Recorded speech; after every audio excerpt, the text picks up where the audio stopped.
Hello, and welcome to this lecture. In this lecture, I'll be looking at session 4 of Unit 3.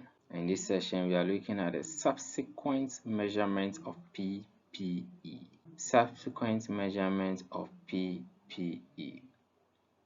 We look at the initial measurement in our previous session, and we continue with this session, which is the subsequent measurement of PPE. At the end of this session, it is expected that you should be able to explain the measurement requirement subsequent to initial recognition or measurement, then solve practical questions applying the measurement options in the standard. These are the two things that you should be able to do at the end of the session. Subsequent measurements of PPE.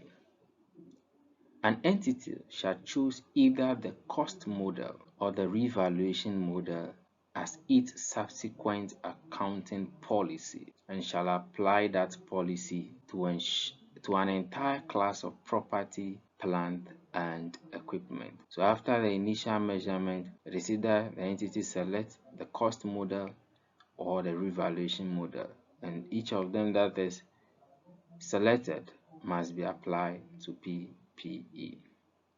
Now let's look at the cost model. After initial recognition as an asset, an item of property, plant, and equipment shall be carried at its cost less any accumulated depreciation and any accumulated impairment losses. So you take the initial cost, which we have looked at an example under section 3, that cost. Then the subsequent measurement, if it is a cost model, you take out any accumulated depreciation and any accumulated impairment. Then the revaluation model.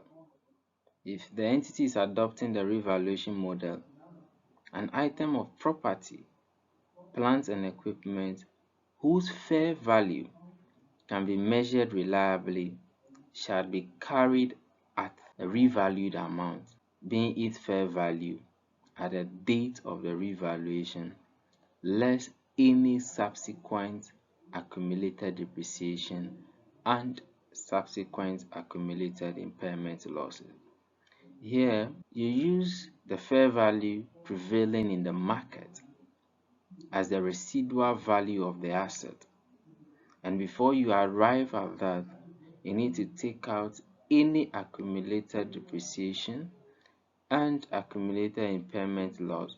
The carrying value of the asset is what you compare to the revalued amount to see whether there is a revaluation gain or a revaluation loss. Now, PPE revalued can be treated in one of the following ways. So any property, plant, and equipment that is revalued can be treated in one of the following ways. A. The gross carrying amount is adjusted in a manner that is consistent with the revaluation of the carrying amount of the asset. So it's adjusted in a manner that is consistent with the revaluation of the carrying amount of the asset. Or B, the accumulated depreciation is eliminated against the gross carrying amount of the asset. So you see that you adjust the carrying amount or the accumulated depreciation is eliminated against the gross carrying amount of the asset. Let's take an example. Example 4.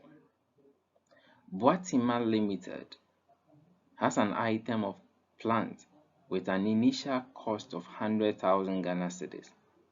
At the date of revaluation, accumulated depreciation amounted to 55,000 cedis. The fair value of the asset by reference to transactions in similar assets is assessed to be 65,000 cedis. So given this question, the entries that are supposed to be passed to recognize this revaluation is to first of all debit the accumulated depreciation. So we have accumulated depreciation account. So the total depreciation of the asset from its initial measurement to date is 55,000. So you debit accumulated depreciation. The corresponding credit entry has to go to the asset account to reduce it. So when we do this, we have eliminated the accumulated depreciation from the books of what? The asset. So the value now will reduce to 45,000 because it is 100,000. It has depreciated by 55,000. So when you take the 55,000 out, you'll be left with 45,000. Now the narration for this entry that you have passed here is what? Being elimination of accumulated depreciation against the cost of the asset. And that is the second option. We look at the ways that you can treat the depreciation. Let's go forward and look at the treatment, the other journal. Now, we're also being told that the value of the asset, the fair value in the market now is 65,000.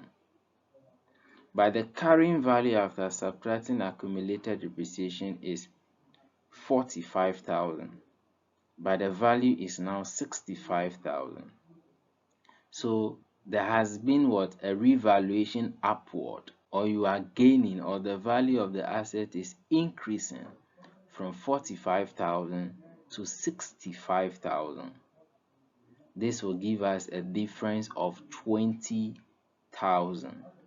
And this 20,000 is what we refers to as the revaluation gain, or the revaluation reserve or surplus. What will be the double entry? The asset is having 45,000 as the carrying value now. It is now being increased to 65,000. So we have to what? Pass a journal entry for the difference. And how do we do that? We debit the asset with 20,000. The corresponding credit entry goes to OCI, which will subsequently find itself under equity, the same amount of 20,000. So this is the upward adjustment or upward revaluation. So the example we just solved basically explains it. Now, if an asset carrying amount is increased as a result of a revaluation, the increase shall be recognized in other comprehensive income and accumulated in equity under the heading of revaluation surplus. So when you revalue an asset, you don't send the revaluation gain to profit or loss account. You send the revaluation gain to OCI. And in the statement of financial position, you put it under equity, under the heading revaluation surplus. So that in case in the future there is a revaluation, you will use it to adjust that particular figure. However, the increase shall be recognized in profit or loss to the extent that it reverses a revaluation decrease of the same asset previously recognized in profit or loss. If you revalue the asset for the first time and you had a loss, with a loss, you send it to profit or loss account. But if it is a gain, it comes to OCI. However, we are saying that if you previously had a loss and this loss has been sent to profit or loss account, and this same asset is being revalued upward now, the gain that you are having, you send the gain to profit or loss account to go and offset the loss you recognize in the previous period, and the amount you are sending there shouldn't exceed the loss you have previously recognized. So this is what the statement means. You can only recognize in profit or loss account to the extent that this gain now is what? Reversing a loss a revaluation decrease that you've sent to profit or loss account in the previous period. And remember, the emphasis is that it must be the same asset. Okay, let's take an example. Example 5 in the book. ABC Limited has an item of land currently carried in its book at 13,000 cedis. 2 years ago, a slump in land value led the company to reduce the carrying value from 15,000. This was taken as an expense in the income statement. There has been a surge in land prices in the current year. However, the land is now worth 20,000 cedis. Required. Account for the revaluation in the current year.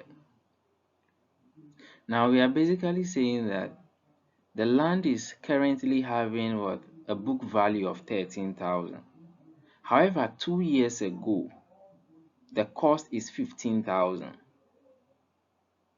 But due to a slump in land value, it has reduced from the 15,000 to 13,000. So that is a difference of 2,000 revaluation downwards, and this decrease was sent to profit or loss account. However, this current year coming to the end, there has been a surge in the land prices. So the value is now 20,000, but in our books we are having 13,000. So we have to increase the 13,000 to 20,000, which is a difference of 7,000. However, we have previously recognized a loss of 2,000 in profit or loss account. So what do? We have to go and send the 2,000 to profit or loss account. Then the remaining 5,000 can now go to OCI. So this is what they are saying.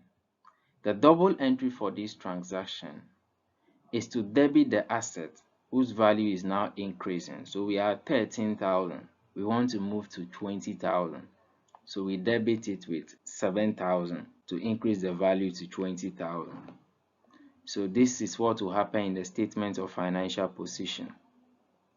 Now when we come to the income statement, we have previously recognized a loss of 2,000 Ghana cedis. So it was a loss. So we debited the profit or loss account. So we have to reverse it. So we credit the income statement with 2,000. The remaining 5,000 is what will go to OCI. So when you add the debit side and the credit side, you are getting the 7,000. So this is how you treat it. Remember, we are not sending the whole of the 7,000 gain to profit or loss. We will only send up to the amount that will go and cancel off the loss. And the remainder is sent to OCI, which finds itself also under equity in the statement of financial position. Let's look at the downward revaluation as well, where you are having a loss now. Now, if an asset carrying amount is decreased as a result of a revaluation, the decrease shall be recognized in profit or loss. If it is a loss, it goes to profit or loss. However, the decrease shall be recognized in other comprehensive income to the extent of any credit balance existing in the revaluation surplus in respect of that asset. The decrease recognized in other comprehensive income reduces the amount accumulated in equity under the heading of revaluation surplus. So here what we mean is that this year you have a revaluation loss. Ideally, revaluation losses are supposed to be sent to profit or loss account. However, if for the previous period you have revalued and it was an upward one, and that figure is sitting in your other comprehensive income, the revaluation loss you are having this year now have to go to other comprehensive income to reduce the gain you have there. Now, if the gain you have there for the previous period cannot absorb all the loss now, the excess loss will go to profit or loss account.